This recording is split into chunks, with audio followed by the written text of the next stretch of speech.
This is Horizons Middle East and Africa, and you've been watching Bloomberg's coverage of President Trump's address to Congress. I'm Paul Allen, in for Jemana Besetche. Well, let's take a look at how some of the key assets were reacting during that speech. Not a great deal of change for yields. The US 10-year kind of just creeping sideways right now, 423.85, although the broader trend has been softer there. US Treasuries have now, in fact, outperformed equities since President Trump was elected, but whether or not we see those yields continuing to decline could have a lot to do with US payrolls data due at the end of the week. Watching the oil price as well, Brent is back above $70 a barrel, but looking pretty weak. There is the prospect of more supply coming from OPEC Plus around April. Also, taking a look at gold, a little bit softer, but still hovering close to record highs, $2,912 an ounce. Of course, a lot of concerns around inflation and inflation risk in this high tariff environment. Now, on that note, President Trump has defended his use of tariffs in a primetime address to a joint session of Congress, arguing that they will make the US rich and great again. Bloomberg Economics correspondent Katya Dmitrieva joins us now. So, Katya, President Trump really doubling down on those tariffs, although he did say in the speech there could be, quote, a little disturbance. Retaliatory tariffs are coming from China, Mexico, Canada as well. Where's this heading? Well, more than just a little disturbance if you're talking to investors or anyone really at this point, given the size and scope of tariffs. It is interesting how the kind of cornerstone, or right in the middle of Trump's address, he really focused on tariffs and not just defending them, but also saying that they're going to bring trillions of dollars into the U.S. And interestingly, not just from China. So in the past, he's used a State of the Union address or addresses to Congress to sort of really hammer on China, which is the second largest economy and often seen as this rival to the U.S. power. But in this case, it's really equal opportunity tariffs. He talked about India. He talked about South Korea. He talked about the auto industry in particular, and how all of these tariffs will actually be quite good and quite positive for the U.S. auto sector. Now, he also announced during the speech that he spoke with the three largest automakers in the U.S., and they all supported his plans and say that it's great for the industry. But, even as early as yesterday, or as recently as yesterday, we know that that was not the case. In fact, the automakers are very worried long-term about what these tariffs will do to not just demand, but also the supply of their parts in the U.S. Yeah, automakers particularly sensitive in this environment. Now, we did hear from the Commerce Secretary, Howard Lutnick, earlier as well, who signalled that there might be some relief on the tariff front as early as tomorrow. Now, Bloomberg is going to be speaking to the Commerce Secretary tomorrow as well. What more do we know about relief that could be on the way? Is it possible pragmatism could force the administration's hand here? It is a total whiplash, right? If you had Trump saying Canada and Mexico can't escape, the tariffs went into force, and then you had Lutnick saying that potentially there's room for negotiation. And we know that Mexico and Canada have taken those steps and addressed some of the issues that Trump has flagged, like fentanyl crossing the border and migrants crossing the border as well from Mexico, and what Trump says is also happening from Canada. So it remains to be seen. Perhaps they've sat down and actually had a conversation since then, and those tariffs might be reeled back for certain sectors. For example, right now, even though there are these 25% tariffs in for both the countries, there's an exception for energy products from Canada. That's taxed at a sort of 10% rate instead of the higher 25% rate. So there could be scope for certain products. But if we just listen to Trump's address, it seems like he's really not backing down anytime soon. All right, Bloomberg's Katya Dmitrieva there. Thank you. Well, China has once again set its economic growth goal for this year at about 5% as the National People's Congress begins in Beijing. It's also targeting a fiscal deficit of about 4% of GDP, and that is the highest in 3 decades, also a sign of stimulus spending to come. Bloomberg's China correspondent Min Min Lo joins us now from Beijing. So, Min Min, fairly aggressive spending plans perhaps in the pipeline from China this year. What more do we know about what could be coming? Yeah, so we got the set of economic targets for the year, 5% growth target that was broadly in line with consensus, but still it's seen as pretty aggressive because the forecast, the consensus forecast is that China could reach 4.5% growth this year. So to get to 5%, the government will need to unleash a significant amount of stimulus, and that growth, that deficit target 4%, the highest since 1994, even higher than the 3.8% set during 2023 during the post-pandemic year, signaling that the government is going to pump in billions more yuan to support the economy, not just on that higher budget, but the off-budget items as well. In terms of the quota for bond issuance, those had been increased as well. Look at the special ultra-long sovereign bonds that's increased to 1.3 trillion yuan, up from 1 trillion yuan now. That is slightly below estimates because some banks had expected 2 trillion yuan, but still pretty significant. A part of that 300 billion yuan is going to help support that equipment upgrading program to promote consumption. Local government special bonds has been increased from the 3.9 trillion yuan last year to 4.4 trillion yuan. This is also significant because it will help bolster local government's capabilities to pay back those salaries owed to civil servants, as well as money owed to companies, and to support some of the local developmental projects. So pretty strong set of numbers. The unemployment target is 5.5%, target to create 12 million urban jobs this year. That's in line with the projection that there will be 12 million new graduates entering the economy this year, and markets largely looking at this quite positively, with the CSI 300 up about 0.3% before the lunch break, the Hang Seng as well up about 1.6% before the lunch break. To what degree have the contents of this year's work report been informed by the tariff environment? Yeah, it's interesting that the tariffs were not mentioned at all directly. Of course, there was a nod to how challenging the external environment is. There was a line close to the end of the report talking about how China opposes unilateralism and protectionism in all forms. But what really stood out to me is that the number one task in that government work report this year is boosting consumption. That signals a shift from previous years where technology and high quality development had been the top task. This year, that was bumped down to the number two task. The first task of the government is to boost consumption. Some measures to promote that is to boost income growth. There are also measures to boost social safety net, but pretty meager numbers there. 20 to 30 yuan increase, which is about $2 to $4 increase when it comes to pension as well as medical insurance for rural residents. Of course, there is the consumption upgrading program. The number two task is to foster these emerging industries like the AI, quantum computing industries, foster large-scale development of AI model applications, developing smart cars, smart robots, smart phones, smart computers. And of course, the other priorities include diffusing the risks in the economy, the property sector, continuing with the reforms of the SOEs and the tax reforms as well. All right, China correspondent Min Lo in Beijing, thank you. Well, stock markets have rallied after US Commerce Secretary Howard Lutnick hinted at a possible tariff compromise with Canada and Mexico.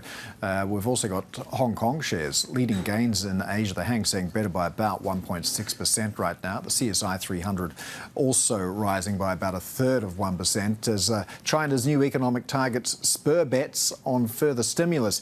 Joining us now is UBP Senior Asia Economist Carlos Casanova. So, Carlos, I just want to get your initial reactions to that work report, particularly the deficit to GDP ratio, the highest in 30 years. Where do you see spending taking place in China, and would that motivate you to invest more in Chinese assets?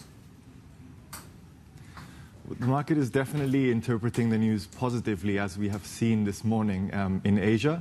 However, I would like to say that the consensus from economists is still a little bit more cautious, and I don't think that that is going to change as a result of the MPC.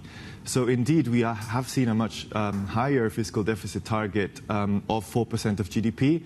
But if you look at the details, we have a 10% increase on that local government bond issuance target. And a lot of this is going to be utilized to fund debt swap programs for the local government. This is to allow governments to have enough liquidity to pay wages, as Min was mentioning. So it doesn't really constitute new spending. In my opinion, if I were to nitpick take at the outcome of the MPC, I would suggest that it didn't go far enough when it comes to fiscal stimulus, and more likely than not, in order to keep this optimism going, we are going to have to see additional fiscal support in the months ahead. Yeah, some of what was said we have heard before, particularly a pledge to do things like support domestic spending. There was also a pledge to invest more heavily in AI. Do you anticipate that the actions are going to match the rhetoric? The actions are positive, but they have some limitations. So they announced $300 billion to essentially roll over the trade-in scheme that has benefited consumption of things like EVs and home appliances. But what we saw last year is that resulted in very lopsided consumption. What we are hoping to see is a broadening of that consumer trend away from just a few items that benefit from the trading scheme towards a more balanced composition of consumption. And I don't know that extending that trading scheme another year is going to get us there, because there's only so many washing machines, fridges and EVs that Chinese households can buy. So a much more effective way to achieve that would be to do more to stabilize real estate prices, at least in Tier 1 cities. The MPC is not really the platform for longer-term structural reforms. We did get a few mentions of the importance of consumption and the real estate sector, but we are not going to see the broadening consumption until we see that recovery in Tier 1 prices. In terms of prices, I just want to switch to what we've heard from the US today as well. Of course, the speech from President Trump, he was talking about, potentially a little disturbance from tariffs. But if we take a look at inflation expectations out of the US now, the University of Michigan survey is forecasting a pretty sharp pickup. That's not really in line with what the latest Fed data is saying. What sort of impact do you think US tariffs are going to have on inflation domestically? Well, we have seen a little bit of, back and forth when it comes to tariffs, and that has certainly fueled risk-on sentiment. 20% on China isn't really going to impact US inflation much. Remember that these goods are still very competitively priced, and so the impact on inflation should be manageable. What is quite worrying is 25% on Canada and Mexico. Canada, Mexico, China, we are looking at over a third of US imports, and it would be quite a big hit to inflation. Already without tariffs, we are seeing mini waves of inflation, and we do expect inflation will remain above target for the year as a whole. That's going to put a pause on the Fed. They might be able to squeeze in one more cut in the second half, but it's going to be challenging. And so anything that potentially stokes inflationary pressures in the US is going to lead to these bouts of risk-off sentiment and sell-offs in the market. So they have to be very careful about calibrating the right tariff policy going forward. Just quickly, in terms of potential Fed easing, do you have any concerns about growth in the US? We are still expecting growth to remain quite robust in the US. I think, contrary to last year, what we are seeing is a bit of divergence across sectors. That's reflected also in some downside momentum in earnings revisions to sectors excluding technology. And so there are some concerns that this could boil over into somewhat of a slowdown in US demand. But for the time being, we are still expecting growth to remain relatively robust and above that potential rate of 2% this year. All right, UBP Senior Asia Economist Carlos Casanova, thanks so much for joining us. Let's take a look at how equity futures are tracking after that speech from President Trump to Congress. We're seeing a bit of positivity there. S&P futures better by about 2/3%, reversing some of the losses that we saw in the previous session. And in fact, treasuries have now outperformed equities since the election of President Trump. A lot of nervousness around that tariff environment. There you see the yield on the 10-year for 23.47 at the moment. And just to reiterate for you, Trump did say tariffs might cause a little bit of disturbance. We shall see. We're going to be hearing from the US Commerce Secretary Howard Lutnick tomorrow on Bloomberg. Has already signaled that, well, maybe there might be some relief in the tariff environment between the US, Canada and Mexico. Coming up in the next hour, Kieran Williams from InTouch Capital is going to join the show with his macro outlook. I'm Paul Allen in Sydney.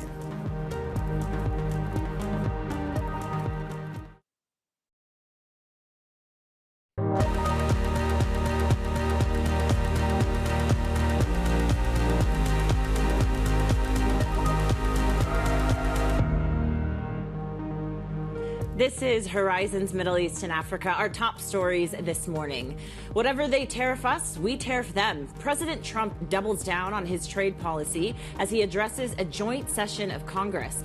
But the U.S. Commerce Secretary hints there could be a pathway for tariff relief for Mexico and Canada. Borrowing for growth. Chinese shares in Hong Kong outperform after Beijing boosts its budget to a 30-year high and again targets GDP growth of about 5%. Plus, Arab nations come together to endorse Egypt's reconstruction plan for Gaza. We'll bring you the latest developments from the Middle East. Good morning to you. It is just gone past 9 a.m. across the Emirates. It's 7 a.m. here in South Africa. I'm Jennifer Zabasaja in Johannesburg. Welcome to the second hour of Horizons Middle East and Africa. And of course, we are coming off of that address from President Trump in the U.S.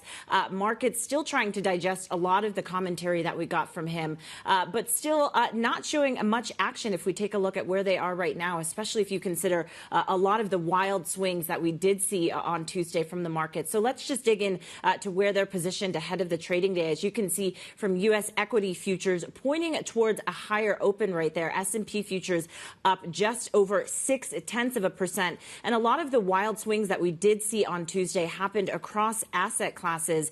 We actually saw the S&P closing in negative territory, as did some of the other U.S. indices. A lot of that was because of the concern around trade tariff policy. But we mentioned this at the top there. We heard some commentary from U.S. Commerce Secretary Howard Lutnick. Potentially, we'll see a reversal of tariffs, that helping to at least give a little bit of boost after hours. But again, we heard from Trump doubling down on his strategy of tariffs. So the question is, what does this look like when the markets open in the U.S.? Seeming like markets right now are shrugging off some of those comments, though, from President Trump. The 10-year yield backing off ever so slightly following Trump's address. Right now, the U.S. 10-year yield at 4.24%. Euro dollar also in focus, not doing too much, but the focus right now, though, is on what the next move is for Europe, especially in terms of defense spending. We heard from Germany saying that they do plan to increase funding for defense, and our MLive team is actually expecting the euro dollar cross to extend some of those recent gains as we see some movements from Germany. And finally, Brent crude continuing to soften right now, down just about 0.3%. The market's digesting, of course, what is happening with the trade war, but also the decision by OPEC Plus to revive production. And right now, Brent crude is trading at about $70.82 a barrel. And a quick check on what we have seen with U.S. equities since Trump was reelected. It's notable because we, of course, heard Trump saying that the economy is doing well, especially in his first few days. But what we actually saw on Tuesday was that the Trump bump actually erased, and we saw Tuesday the S&P index wiping out about $3.4 trillion in gains before paring some of those losses. But still, we've seen the S&P index closing with its lowest level since the U.S. election on Tuesday. And so the question is, where do things go from here? But let's check in on how markets in Asia are faring. It is a busy day over there in Asia and has been. Avril Hong is standing by in our Singapore studio with more. Avril, you've got quite a bit of green on the screen there. What are you watching? Yeah, we're watching what's come out of the U.S. and China. From the Chinese NPC, we now have the authorities' growth targets, inflation targets for the year, and they kind of signal that they're willing to take these bold steps in order to support growth in the face of external pressures. Because to meet these growth and inflation targets, they would have to ramp up stimulus, and indeed we saw a record in terms of the budget deficit target, the special Chinese government bond quotas. We even heard quite a positive tone when it comes to tech and AI. So it's that green on the screen, as you say, but it was also interesting how we saw the Hang Seng actually paring gains as Li Qiang's speech started wrapping up. Of course, that's the Chinese premier, because it kind of dovetailed into Trump's start of his speech before Congress. And the renminbi, let's just highlight that as well. The upside seems to be a bit capped because of the reiteration of monetary policy easing to come.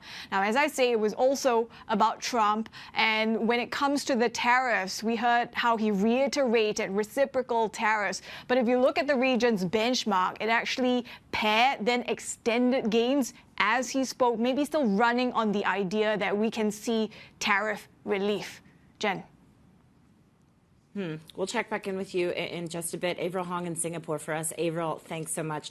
Now let's go back to President Trump's address. He has defended his use of tariffs in a primetime address to a joint session of Congress, arguing that they will make the U.S. rich and great again. Let's bring in Bloomberg's Bill Ferries, who is joining us now, and watch this address in full. Bill, great to have you on the show. What did you make of Trump's comments, especially after we got those comments on Tuesday from Commerce Secretary Howard Lutnick? What is the administration's trade policy right now? Yeah, I think one of the big questions heading into this speech was, will there be follow-up on what we heard from Commerce Secretary Howard Lutnick, who really less than a day after those 25% tariffs came in on Mexico and Canada and the 20% tariffs on China, started signaling that maybe they'd start getting reeled in within days, potentially. Trump didn't get into any of that. So if you were looking for clarity on whether those were really temporary tariffs, we still don't know. He basically doubled down, saying tariffs are an effective tool, that if other countries tariff the U.S. will tariff them back in the same way. And he talked about aluminum, steel tariffs coming in April as well. So really no sign that there's a retreat on that front. We're going to be pressing the White House for more details on the Commerce Secretary's comments and whether there was more that the president has in store for Canada and Mexico in the days ahead. Bill, what did you make of the president's balance of domestic issues while also confronting a lot of the international issues, and namely Ukraine and a lot of the other discussions that he's had on that front? Yeah, there really was a lot in terms of the domestic issues for social conservatives. He took a lot of time to discuss immigration and crimes committed by people who had come across the U.S. border undocumented. He talked about gender issues in a way that his base really supports. In terms of foreign policy, it was definitely more muted in terms of the amount of the speech dedicated to that. But he did signal that there is progress being made with Ukraine. He read aloud long excerpts of what he said was a letter he got from Ukrainian President Volodymyr Zelensky showing a willingness to sign that critical minerals deal that originally we expected to be signed at the White House last week. He said that Russian President Vladimir Putin is interested in peace. So he's continuing to push forward on this idea that he can bring an acceleration to ending the conflict in Ukraine. We'll have to see whether that means that some sort of a deal gets signed in the coming days. Yeah, we'll wait to see how that plan fares out. Bloomberg's Bill Ferries, thanks so much, Bill, for that recap. Now, joining us is Kieran Williams, head of Asia FX and macro analysis at In Touch Capital Markets, to dig into some of the market reaction we are seeing. Kieran, thanks so much for joining us. So as we were just talking to Bill, a bit of a muted response if you look across asset classes to Trump's address. What do you make of his comments on trade, and how does it clarify, if anything, where you stand on where this is going next? Well, I think that's the issue, really, is that there wasn't anything new. There was no clarification to be found, really, in what Trump said. We've heard it all before.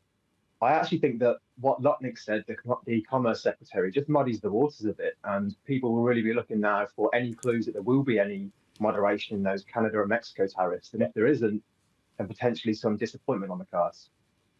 I mean, I think with what Trump said, especially, there's nothing in that narrative that really made me think he was going to soften his stance on the tariffs, especially when he said, you know, tariffs is a beautiful word and we're going to make trillions from the tariffs. So I think there's maybe a little bit of cognitive dissonance there.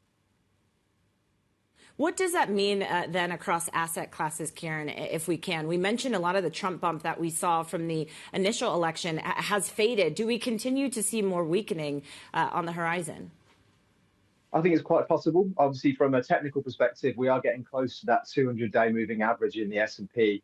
I think the thing that we do have to consider is that to frame these moves as extraordinary is maybe a bit of an overreaction. Since 2009, there's been around 30 plus 5% pullbacks in the S&P. The average is about 7.6%. And life still goes on after that. At the moment, we're about 6.5%. So I wouldn't call this anything more than really a garden variety correction. And there's even an argument that Trump could be looking for this kind of correction. So potentially, I think more volatility, potentially more downside. But I think to call it a a historic event is maybe over-egging the pudding a little bit. Dig into that a little bit, Kieran. Why would he be looking for this correction? What would how would that be a benefit to the administration and more broadly to his goal of making the U.S. exceptionalism resurge?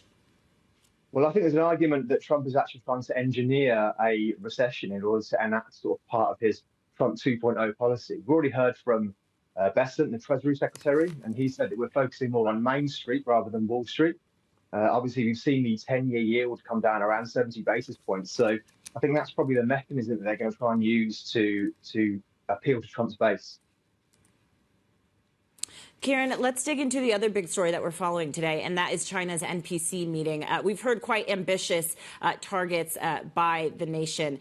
What do you make of some of those targets that are set, especially as they're contending with the reality of tariffs factoring in? Can they actually get there?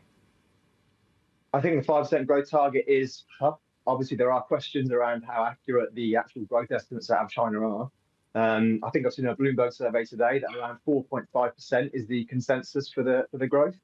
So 5% will be a tough ask to get there. I think that importantly is the fiscal deficit target. So obviously, as you've already mentioned on the show, that's the biggest that we've seen in 30 years. So we're going to take some serious spending, and the sort of 3% red line in the sand was always there. And I think that Xi showing willingness to go past that is potentially a sign that there will be quite a lot of stimulus down the line. Another thing to look at is the inflation target. So obviously it was 3% lower to 2%. So that's one of the first sort of tacit acknowledgements from China that inflation is an issue. And I think that in acknowledging the issue is probably one of the first steps to addressing it. The issue is with China, as we often see with these work government meetings and the NPC, is that there's a big talk and then not all that much that comes through afterwards, which can follow some disappointment. So I think that now we really need to see some strong follow through, especially in the tech sector. I think that's where China could really see some growth, especially with the DeepSeek bump and President Xi meeting with some prominent tech CEOs, I think last week or the week before. Well, it's seeming like, Kieran, if you just take a look, we just had a board up on some of the asset classes that we're following, or the indices. It seems like the markets are convinced that this potentially is the right direction. Are you convinced? I think that, the proof of the pudding is in the eating, so it could take a little bit of time to see that yet. But I do think that overall, China does seem to be taking a measured approach to the tariffs, obviously the external pressures that they're coming. So that says to me that they're going to acknowledge those and try and address those. And I think that with the additional fiscal spending, they should be pushing in the right direction. But the economy does still face significant challenges. So the housing market, especially, is a tough one to overcome. So I think that there's definitely an uphill battle. Yeah. All right. We'll leave it there. Kieran Williams, head of Asia FX and macro analysis at In Touch Capital Markets, joining us from London. Kieran, great to get your insights on. Thank you so much. Now, coming up, as we just mentioned there, China raises its budget deficit target to the highest in more than 3 decades as Beijing ramps up spending to counter Trump's tariffs. Details on that next. This is Bloomberg.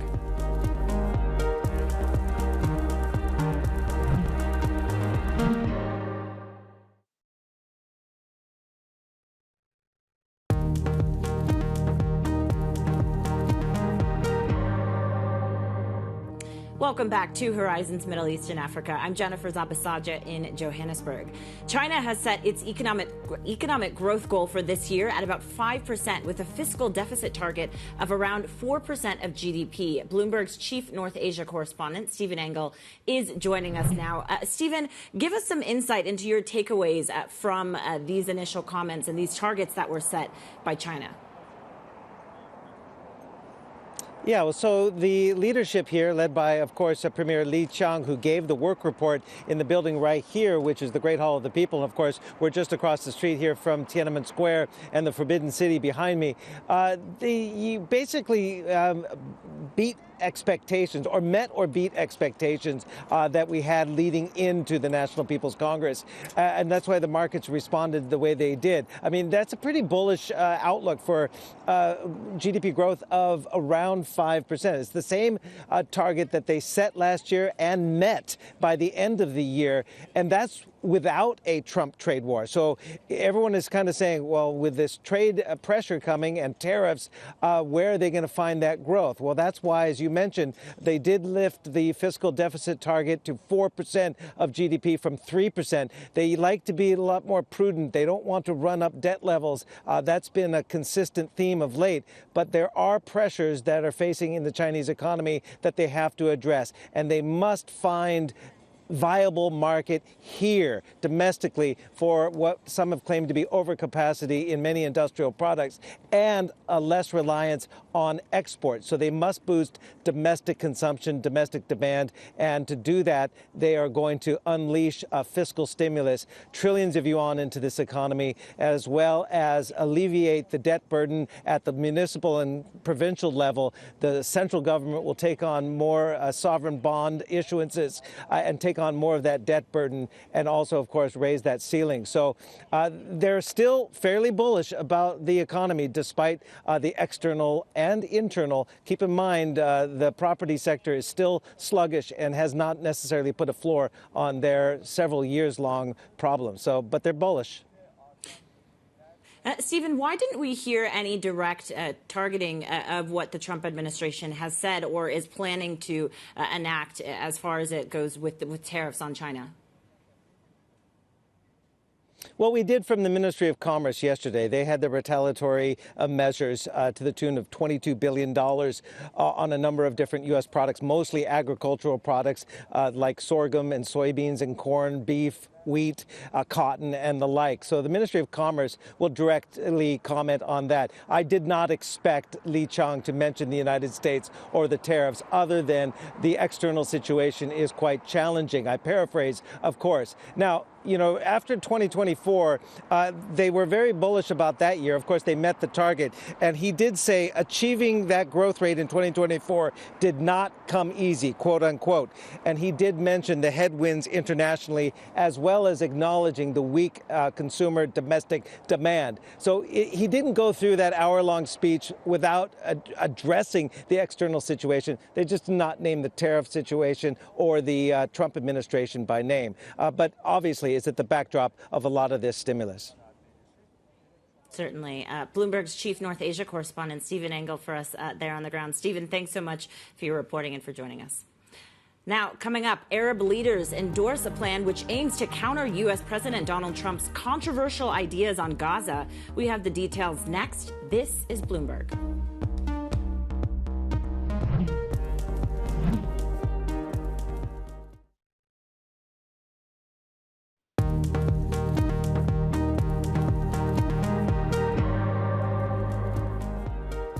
Welcome back to Horizons Middle East and Africa. I'm Jennifer Zabasaja in Johannesburg.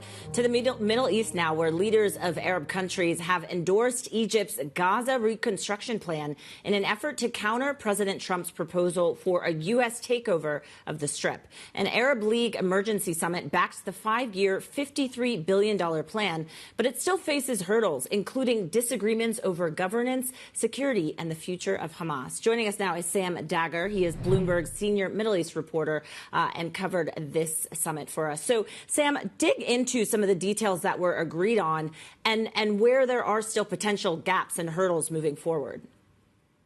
Sure. Good to be with you. I think broadly they all agreed that President Trump's proposal is unworkable. Even the Secretary General of the Arab League called it unrealistic and illegal, I mean, to quote him. And but President Sisi was a bit more conciliatory, and he said this reconstruction plan that they endorsed would be a prelude to comprehensive peace in the region, and he appealed to President Trump to also back it. We don't have a lot of details from what was announced publicly. I mean, they said a committee would run Gaza for maybe 6 months. It would be under the Palestinian government. It would be made up of functionaries, and that Egypt and Jordan would train a police force, and they called for the deployment of international peacekeepers. But beyond that, we don't have much. But we were able to view a 90-page version of this plan that Bloomberg News obtained, and there are a lot more details in that. I mean, it talks about this plan being implemented in phases, lasting between 6 months to 5 years at a cost of $53 billion, and that Palestinians would be housed in temporary housing on 7 sites across Gaza. And they said these sites would house about 1.6 million people.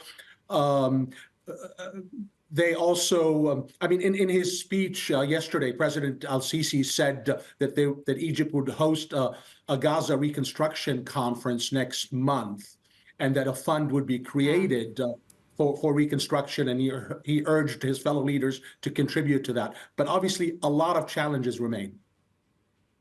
Right. And Sam, dig into the challenges and potentially, too, the ceasefire and where that stands and how that factors into this potential plan. Absolutely. I mean, that's like the really the number one challenge here. If the whole ceasefire collapses, I mean, it is now pretty on tenuous grounds, with Israel wanting to extend phase 1 of what it was agreed in January, and Hamas insisting that they go to phase 2. So if this ceasefire collapses and we go back to war, this whole plan is really moot at this point. The other important challenge here is that nowhere in this plan, at least the part that we saw, and also there was another longer version that other people were briefed on that we spoke to. Both versions do not mention Hamas at all by name. In fact, the version we saw talks about the need to deal with armed Palestinian groups, but that would be tied to the creation of a Palestinian state. So very vague, and obviously that's a non-starter for Israel, and also potentially for the U.S. and European Union as well. And also there are differences among the Arabs themselves, with countries like Saudi Arabia wanting to be maybe a little bit more accommodating toward what it calls the more moderate elements of Hamas, and countries like the United Arab Emirates saying that it won't put any money in Gaza unless there's a complete overhaul of the Palestinian Authority. Right. Sam, great reporting as always. Sam Dagger, Bloomberg senior Middle East reporter, joining us there from Dubai. Thanks so much, Sam. And a quick read for you. Qatar Airways plans to increase flights to Syria as it builds on growing travel demand to the country emerging from more than a decade of civil war. The state-owned carrier will add 1 more daily flight to Damascus from June. The company says the Airbus SE A330 wide-body jet on the route is operating at 90% occupancy rate. Plenty more ahead. This is Bloomberg.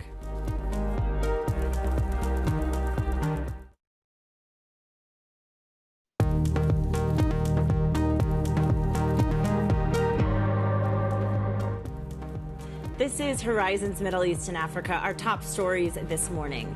Whatever they tariff us, we tariff them. President Trump doubles down on his trade policy as he addresses a joint session of Congress. But the U.S. Commerce Secretary hints there could be a pathway for tariff relief from Mexico and Canada. Plus, Arab nations come together to endorse Egypt's reconstruction plan for Gaza. We'll bring you the latest developments from the Middle East. And Rwanda demands Britain pays up for its abandoned migrant deportation plan as relations sour over fighting in the Democratic Republic of Congo. It's just gone past 9:30 a.m. across the Emirates, 7:30 a.m. here in South Africa. I'm Jennifer Zabasaja in Johannesburg. Welcome to Horizons Middle East and Africa. And of course, as we mentioned, markets still digesting that address from President Trump to see where is the tariff policy, especially when we hear from the Commerce Secretary, Howard Lutnick. But it appears at least U.S. equity futures potentially brushing that off. Right now, S&P futures up just over 0.5%. But we should note that what we did see on Tuesday were wild swings across asset classes. A lot of that is due to the conflicting tariff or the trade tariff policies that we've been hearing in the comments around that. We actually saw the S&P closing in negative territory, but as we can see now, climbing after hours, but still erasing a lot of the Trump bump that we saw initially following the election. election. The U.S. 10-year yield also backing off at marginally right now, the yield at 4.23%. Euro dollar also in focus, marginally, the euro marginally weaker right now. But the focus, as our MLive team puts it, is that we'll take a look at what we're seeing with Germany, especially as they decide to commit to more defense spending. And finally, Brent crude down just about 0.3% right now as the markets digest OPEC plus, and of course, what is happening with the trade tariff policy. Let's check in, though, on how markets in Asia are faring. Avril Hong is standing by in our Singapore studio. Avril, what are you watching over there, especially as we watch the China NPC conference happening? Yeah, I mean, despite the tariff overhang that you just alluded to, we're seeing it positive. That's the reaction to the Chinese NPC. Economists, I think the consensus among them that it was lacking in positive surprises. But if you look at the performance on the Hang Seng, it is pretty positive. And I thought I'd just rate through, because now we have their economic targets, now we have their spending plans, what it's being targeted on. They're pledging these support measures, right, for AI development as well as robotics. So the chip-related stocks like Hua Hong, they're doing well. Special bonds for banks. These are the lenders that have been doing the heavy lifting and supporting the economy in the past couple of years. Their margins have gotten pressure. So these are also the ones that are outperforming in the markets today. And then finally, we're hearing about special bonds for equipment upgrades as well as consumptions, trade-in programs. Zoomlion, this is an equipment maker. It's also revving up today. Jen. Avril Hong in Singapore for us. Avril, thanks so much. Now, Aramco plans to trim the world's biggest dividend, lowering a key source of funds for Saudi Arabia's budget while relieving stress on its own finances. The oil giant shares fell by more than 2% yesterday on the news. For more, let's bring in Bloomberg's Mideast Energy Markets reporter. That's Anthony DePaola joining us. So, Anthony, what more did we get from Aramco's executives about their plans for the dividend? Good morning, Jen. Yeah, well, we got the plan for this coming year. Basically, Aramco had been paying kind of a double-barreled dividend, and it had been massive, $124 billion last year. That included a base dividend, which Aramco says is kind of the floor for dividends for shareholders, gives them some assurance that they will get a payout, which Aramco says is also going to raise gradually over time. And they did increase that base dividend last year as well for the fourth quarter. So that's going to stay at just over $21 billion for this next coming year. And they had a special performance-linked dividend. And that was based on the bumper profits that the entire commodity spectrum earned in 2022 after commodity prices surged post the Russian invasion of Ukraine. So they distributed that kind of upside to shareholders, and now they've dialed that back because simply the earnings have not kept up with that breakneck pace of 2022. As we've seen production decreased because of OPEC plus cuts, we've seen the price go down as well too. So that's impacted profit and forced them to dial back that special portion of the dividend, which remains there based as a percentage of free cash flow. But really, we're not looking at having very much free cash flow after that big normal dividend is paid out this year. And so that's what the Aramco execs explained to us yesterday, Jen. Was this a surprise, Anthony, especially when you think about the implication for the company and also for Saudi's finances?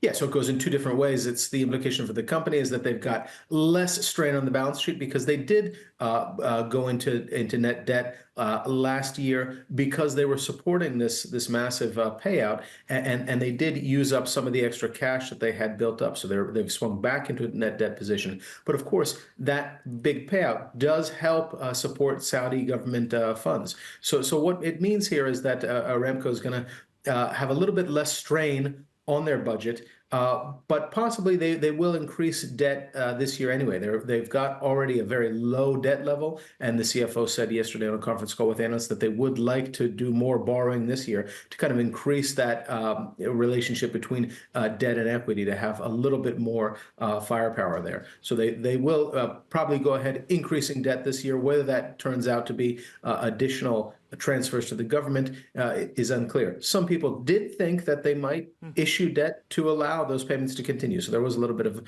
a surprise in the market, but really Aramco specific that policy as they had set it out mathematically is what they stood by in the announcement yesterday, Jen. Right. Bloomberg's Mideast energy markets reporter Anthony DiPaolo covering that for us. Anthony, thanks so much for joining us as always. Now back to the U.S. President Trump says he has received strong signals that Russia is ready for peace. During his address to Congress, the U.S. president also said he received a letter from President Zelensky saying he is ready to come to the negotiating table to end Russia's war on Ukraine. It's time to stop this madness. It's time to halt the killing. It's time to end this senseless war. If you want to end wars, you have to talk to both sides. Joining us now is Greg Sullivan, Bloomberg's Russia government and economy editor. Greg, thanks for joining us. What a difference a few days make. Talk to us about Trump's mention of Ukraine and Zelensky's letter. Is this enough to actually bring back talks and bring all the parties to the table?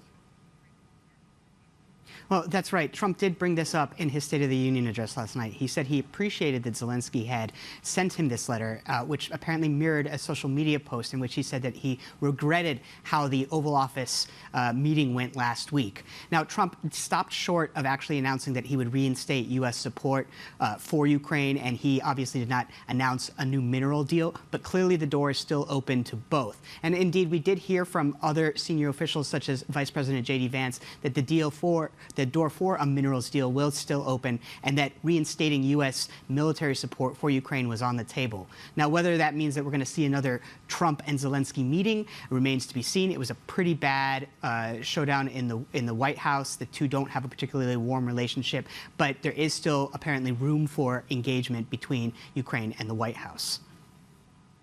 Greg, if we don't actually see the U.S. Reinstating that aid, will that affect what we're seeing on the battlefield and eventual negotiations? Because we've mentioned the harm that this is doing already to the conflict at this point. That is the key question here. Now, what we do know is that Allied officials believe that Ukraine can continue fighting for months. They will face certain problems. There are certain ammunitions, certain weapons, certain capabilities that the European partners just can't provide that the U.S. can. Most important of these are probably air defense. The one thing that we could start to see is that Russia intensifies its campaign, sensing Ukrainian weakness.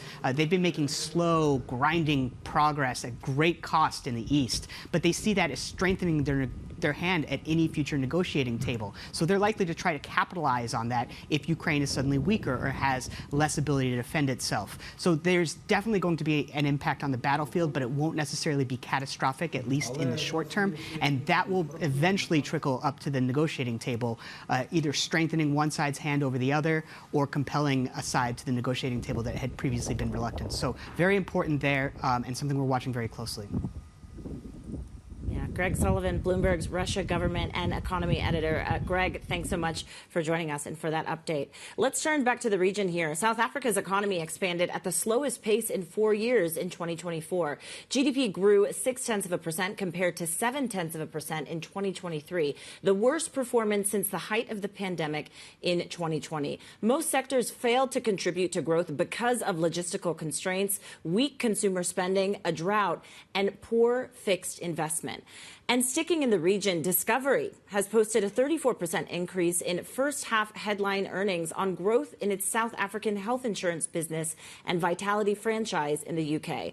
I spoke to CEO Adrian Gore about the results as well as the outlook for South Africa. Take a listen. The businesses offshore, our Chinese business, Ping On Health, our UK insurance business, all of them have performed well. So it's kind of an amalgam of all of these coming together that has driven strong profit, strong cash generation. It's been actually a remarkable period. I'd say to you also just the Vitality shared value model that incentivizes people to be healthier and gets kind of engagement, behavior change, that has been at the core of all of the performance. So you know, it kind of manifests in different businesses, but the truth is the power of that model has been at the core of the performance. And Adrian, you were mentioning there the UK and China. Obviously, they are among a number of the countries that are facing a significant amount of headwinds into 2025. How does that then affect the business performance in your mind? You know, it's a great point, but the if you think about health insurance in many markets, I think in most markets around the world, the complexities of increasing chronicity, as you say, kind of less fiscal room, all of that pressure manifests in a much more complex insurance market, often more demand for private insurance, private health insurance. And so to an extent, they can be counter-cyclical. So these are complicated markets, but I think with the right products and the right strategy, we're dealing with industries where there's an intrinsic demand that's in fact increasing. In the UK, the NHS having difficult times has created a kind of pressure for private medical insurance. In China, aging populations, less fiscal room to fund private healthcare. So those kinds of trends are complex and they create headwinds, but at the same time they create growth potential for specific businesses. Would you say the same then, Adrian, about the national health insurance bill here in South Africa? Does that create another opportunity, or do the revised changes actually get to what it was that you and other private operators were seeking? There's still a lengthy debate on the NHI, as it's called, in South Africa. This is a kind of a decade-long process, but it is the same issue where you've got a demand for health insurance, you've got demand for health care, less fiscal room in South Africa, very little government capacity to fund more public sector healthcare. So it's similar with different complexities, but I think directionally the same. You'll see increasing spend on healthcare, and you'll see the same kind of debate, some kind of an amalgam between public and private. The debate here is a complex one, a lot of complex political issues, but I think it will settle in the right place over time. That's optimistic, Adrian. I also want to ask you about South Africa's GDP. We just got those figures out for 2024, coming in slightly weaker than most economists had anticipated. What do you think about the direction of travel right now for the economy? Is it trending in the direction that you had anticipated at this point in time in the year? Well, I think the growth is weak, as you say, but in reality, there's been a huge amount of work done by business and government, in fact, in a partnership around a few key areas: energy, logistics, crime and corruption, etc. And I think we've made amazing progress. So there's been a strong focus on how we get growth, how the growth leads to jobs, and we have kind of aimed for a 3% growth rate. We're way off that at the moment, but I think we're turning the fulcrum slowly. That was Discovery CEO Adrian Gore speaking with me yesterday about the South African firm posting a 34% jump in profit. Now, coming up, Rwanda is demanding the UK pay up after scrapping a controversial migrants deal. The details on that next. This is Bloomberg.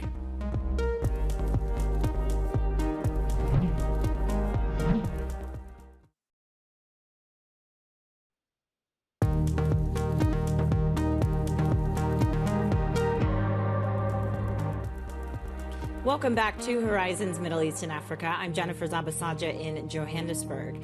Rwanda wants the UK to pay over $60 million for canceling a controversial migrants deal. The relations between the two countries soured after Britain suspended financial aid over the East African nation's backing of the M23 rebel group's conflict in the Eastern Democratic Republic of Congo. Let's bring in Bloomberg's Ndira Oganga, who is joining us now from Kigali and reported on the story. Ndira, what more do we know about this latest exchange between Rwanda and the UK?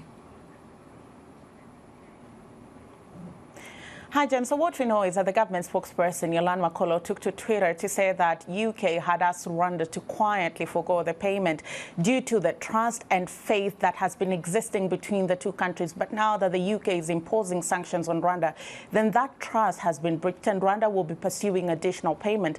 On the other hand, the UK is standing its ground, saying no additional payment will be made to Rwanda in relation to relocating asylum seekers into the country. If anything, Rwanda already waived additional payments. And this comes a week after the UK announced that it will be imposing measures on Rwanda, joining countries like Belgium, Canada, and the US that have begun imposing not only political but economic pressure on Rwanda due to the fighting in the eastern part of the Democratic Republic of Congo, where Rwanda is being accused of backing M23 rebels. So some of these measures by the UK include limiting trade activity with Rwanda, also pausing bilateral and financial aid except for the poorest and most vulnerable, and most importantly, suspending future defense training assistance with Rwanda. All these measures, Rwanda terms them as punitive. Yeah, and many experts saying that financial pressure is what would take to cease fighting. When we think about Congo's effort to find strategic international partners, though, how is that going for the DRC? So Congo is now asking the UK to allow them have access to their minerals in exchange for security partnership.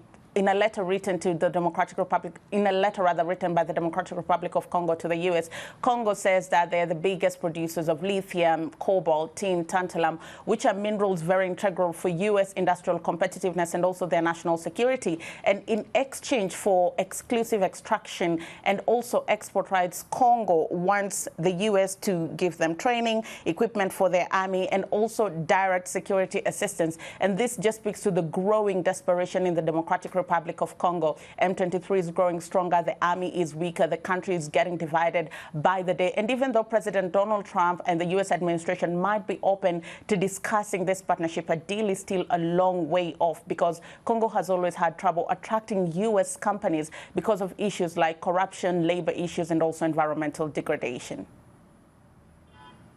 Bloomberg's Indira Oganga reporting from Kigali. Indira, thanks so much for joining us as always. And Nigeria LNG is increasing production after a security-related outage disrupted supplies, delaying shipments from the exporter by as long as 2 weeks. The company says 5 out of the plant's 6 trains are now in operation. Vandalism and sabotage have curtailed its operations and exports in the last few years, with the impact intensifying more recently. Now, coming up, Dubai woos hedge funds with a dedicated building in the financial district. The details on that next. This is Bloomberg.